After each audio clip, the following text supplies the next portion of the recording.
E ainda falando de pó de rocha e remineralizadores, eles podem ser usados também para contornar toda essa dependência que o Brasil tem perante outros países.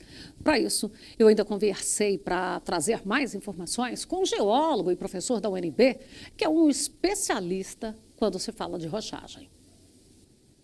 A nossa conversa de hoje é com o Claudinei Gouveia Oliveira. Ele é geólogo, professor na UNB, e vamos tratar de pó de rocha, rochagem, remineralização. Nós já conversamos com ele e a gente não sabe, aqui nós já estivemos tentando descobrir que ano que foi essa conversa, não descobrimos. Acho que deve ter sido ali quando Cabral chegou com as suas fragatas, né? Tudo bem, boa tarde. Boa tarde, Sibeli. É um prazer estar novamente aqui. Nós não sabemos exatamente quando é que se deu a nossa primeira entrevista, mas foi muito boa. É um prazer estar aqui de volta. E até usando a palavra que você usou, e esse frenesi todo da falta de fertilizantes, da possibilidade de ter aqui autossuficiência, de buscar, como que você vê esse momento? Ô, Fabério, naquela nossa primeira conversa, né, nós estávamos aí numa situação bem inicial, né? De muita resistência, diga-se de passagem. Eu diria um estágio teórico, né, do uso, né, dos remineralizadores ou do pó de rocha, como você bem destacou. Então, eu diria, estávamos ali naquele momento, os primeiros trabalhos acadêmicos, tentando aí convencer agrônomos, né, a se juntar a esse projeto, que sem a cumplicidade dos agrônomos, né, jamais teríamos sucesso, né, nesse projeto. Então é o seguinte, daquele período até aqui, tudo mudou radicalmente, né, houve uma transformação assim radical. Se naquele momento, né, não tinha nenhuma, eu diria, o uso de pó de rocha não significava nenhum atrativo, tendo em vista. O Brasil sempre teve uma dependência muito grande, né, na importação de fertilizantes. Mas, de qualquer maneira, né, era uma dependência, mas que até um certo momento, né, não tinha provocado nenhum grande estrago, né, na nossa produção. Em nenhum momento chegou a ameaçar, né, a nossa produção. A gente sabia que tínhamos um risco de segurança alimentar pelo índice de importação, mas como nunca passamos por nenhum vendaval perigoso, ninguém saiu da sua situação de conforto. Da sua zona de conforto. Exatamente isso. Essa dependência aí, acima de 80% da importação de fertilizantes, né, ela já existe há um longo período. Né, e eu diria que é o prenúncio de uma crise anunciada. Né? Quando você olha para os países fornecedores, né, o país dos quais nós importamos fertilizantes, são todos, tirando aí Canadá, né, Estados Unidos, e Alemanha, são todos países numa situação geopolítica complicada. Você vai ou país ali do norte da África, né, Marrocos, Arábia Saudita, no que diz respeito a fosfato, potássio e fosfato também, né, como os países ali né, da Europa Central. Essa é a motivação da nossa crise agora, né, Rússia, Ucrânia. Então, do ponto de vista geopolítico, a nossa importação sempre foi delicada de fertilizantes. Você acha que essa crise que nós temos nesse momento, ela pode despertar um pouco mais o olhar para a nossa potência interna? Essa pergunta agora ela faz conexão direta com a sua primeira, né? Se naquele momento, sei lá, 10 anos atrás, não me lembro exatamente quando foi nossa primeira conversa, né, de 10 anos para cá houve uma mudança radical nesse cenário, né, eu diria, no consumo, né, o consumo de fertilizante aumentou abruptamente, o custo aumentou abruptamente, tá? Então, o que despertou mesmo, né? O que despertou mesmo em toda a classe política, né, e todos esses envolvidos no agronegócio, é que a nossa dependência é algo delicado, né? Ela coloca em risco, né, um setor que que é o carro-chefe, né, do nosso PIB, da nossa economia. Então, eu acho que nesse momento agora, essa guerra, né, Rússia-Ucrânia, isso mostrou que nós somos extremamente vulneráveis. Nosso agronegócio é vulnerável, a partir de muito desenvolvido, mas é altamente dependente, né? Essa dependência aí, no caso para potássio, chega a mais de 90%, então nós somos vulneráveis. Né? E numa condição de vulnerabilidade, nós temos que buscar o quê? Alternativas. Então, esse momento, né, tem despertado muito, né, aí a pesquisa, né, o uso aí de fontes alternativas. Então, a arrochagem ou o uso de remineralizadores é uma alternativa muito interessante para esse momento, né? Então, eu diria, se há pouco tempo atrás, né, a gente desenvolvia esse estudo com muita dificuldade, eu diria, do ponto de vista, né, de convencimento, eu diria que hoje é bem mais fácil, né, você chegar, né, e mostrar para o público, né, voltado para o agronegócio, a importância da gente dar continuidade, né, a esse trabalho. Olha, nós já tivemos conversas com Alisson Paulinelli, Éder Martins, Cláudia Gorgem, Bizão, o Rogério Vian, e daí vem toda aquela questão da arrochagem, a eficiência dela está envolvida em análise, porque às vezes as pessoas acham que é só chegar lá e jogar um pó de brita. É isso aí o que às vezes criou uma resistência inicialmente, que foi essa, a informação de quem era contra sem conhecimento, passar. Né? Eu sou contra a arrochagem. E aí chegava lá e falava que era só jogar pó de brita. Não, não é isso, é algo com alta tecnologia. Porque precisava saber o que tem nessa rocha, o que falta naquele solo, para ver a quantidade a ser usada e a granulometria ainda. E depois ainda tem uma questão para dar uma agilidade de biológicos para contribuir. É isso mesmo, Claudinei? O que você está... na verdade, o seu comentário, né, não foi nem tanto uma pergunta, foi um comentário, né, eu diria o seguinte.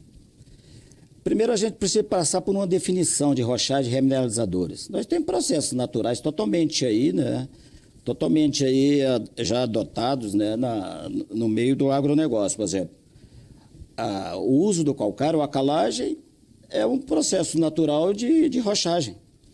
Porque a rochagem em si é o uso, né, in natura, né, de rochas, né, de maneira bem direta. Né? Uhum. Então, nós, né, jamais poderia... Né, Jamais poderia condenar e jamais poderíamos ter uma agricultura aqui, por exemplo, no Centro-Oeste, se não tivesse a calagem.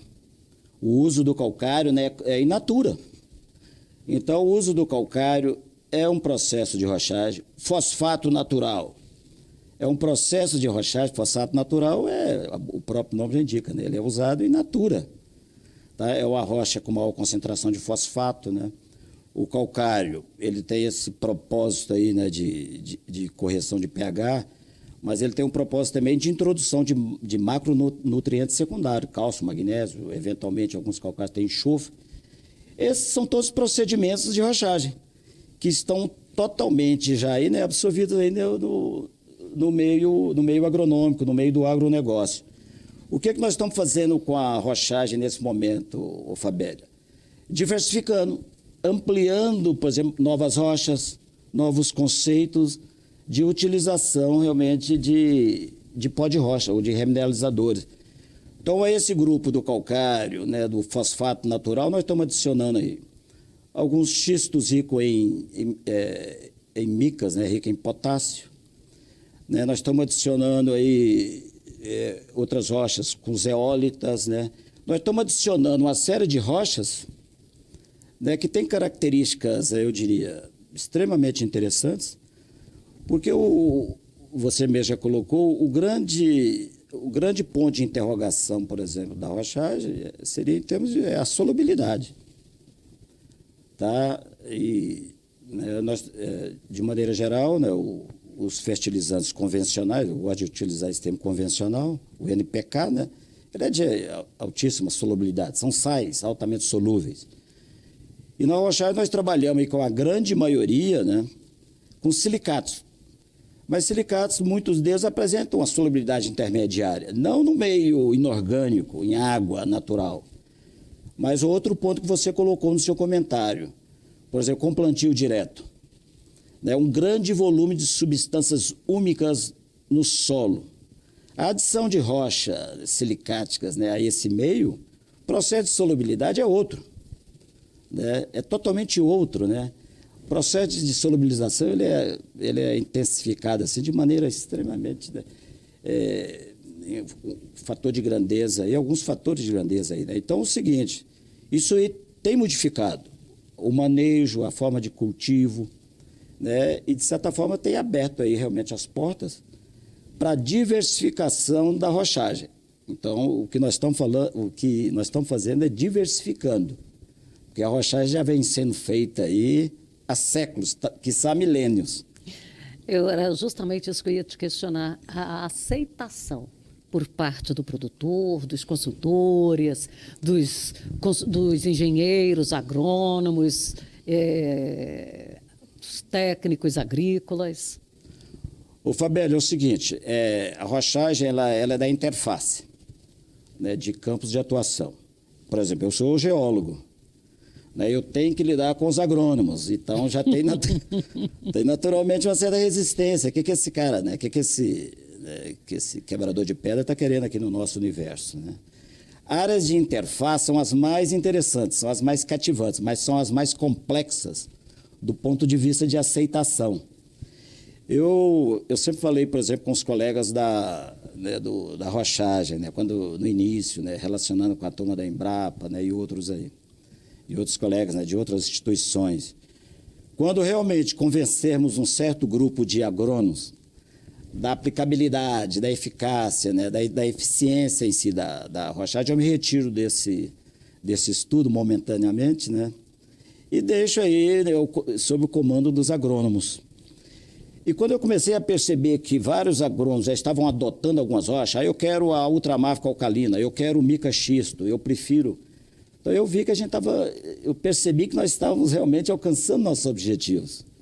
Tá? Porque alguns agrônomos, né, por exemplo, vários testes, né, de medição de fertilidade, né, os agrônomos começaram a perceber que as plantas respondiam, mas os testes não indicavam realmente, né, a presença de alguns elementos, né, e nem mostrava que aquelas plantas estavam crescendo num ambiente fértil, né, ou interessante, né, onde os constituintes estavam sendo disponibilizados do sistema rocha para o sistema planta, porque é a planta que responde a tudo isso. Mas nos testes, né, MELIS, uma série de testes aí, tradicionalmente empregados, isso não era identificado. Então, os agrônomos começaram, inclusive, a questionar, né, alguns testes, né, de medição, né, de fertilidade, né, ou de disponibilidade de nutrientes, né, no solo. Então, foi muito interessante esse início, quando os agrônomos começaram realmente a perceber que tinha algo a mais acontecendo nesse sistema solo-planta, né, e alguns começaram a investigar para valer. A partir de então, começamos a orientar dissertações, teses de doutorado, né. Hoje, se você observar, eu não tenho esse levantamento aí, mas eu imagino que vários colegas, a quantidade de trabalhos científicos hoje, né, voltados para esse tema é uma coisa impressionante. De um modo geral, nosso tempo já está quase esgotado aqui, mas bem rapidinho. De um modo geral, a gente fala nisso para a agricultura. Lá na pastagem chegou também? Lá na lavoura, na lavoura não, na floresta? Eu diria, por exemplo, de maneira geral, a rochagem, os remineralizadores têm a sua maior aplicabilidade, né, nas indústrias, eu diria, nos cultivos perenes. Tá? Isso seria fundamental para a silvicultura, fruticultura, né? A resistência maior, por exemplo, do uso, por exemplo, do pó de rocha, é muito mais, por exemplo, nessas culturas de curto prazo, onde a resposta é imediata. Mas nós estamos contornando isso aí, por exemplo, o uso aí, por exemplo, do pó de rocha, com solubilidade intermediária, consorciado aí com os fertilizantes, né, de alta solubilidade. Tá ok? Porque hoje o agricultor percebe que a permanência, né, dessa fertilidade residual é extremamente importante, né, para o sistema agrícola, né, e extremamente importante para o meio ambiente. Então, disponibiliza de imediato aquilo que tem solubilidade mais elevada, né, mas a manutenção do crescimento e daquela cultura... Vai criando um banco. Vai criando um banco, né, um banco residual. Tá? E à medida que... E aí vai chegar um ponto que esse banco começa a ficar disponível. Fica disponível, né? Em entrevistas recentes que nós vimos aí, alguns agricultores que iniciaram, né, usando aí pó de rocha, né, e fertilizante de alta solubilidade, hoje sequer eles aplicam o fertilizante de alta solubilidade. Porque esse banco aí residual, né, hoje ele realmente ele consegue, né, abastecer esse sistema. Tá? Então, é uma mudança de paradigma que é muito interessante isso, né? É muito interessante, né? Você faz parte dessa história, você tem acompanhado isso, você tem acompanhado a mudança, né, por parte dos agrônomos, né, dos empresários do agronegócio de maneira geral.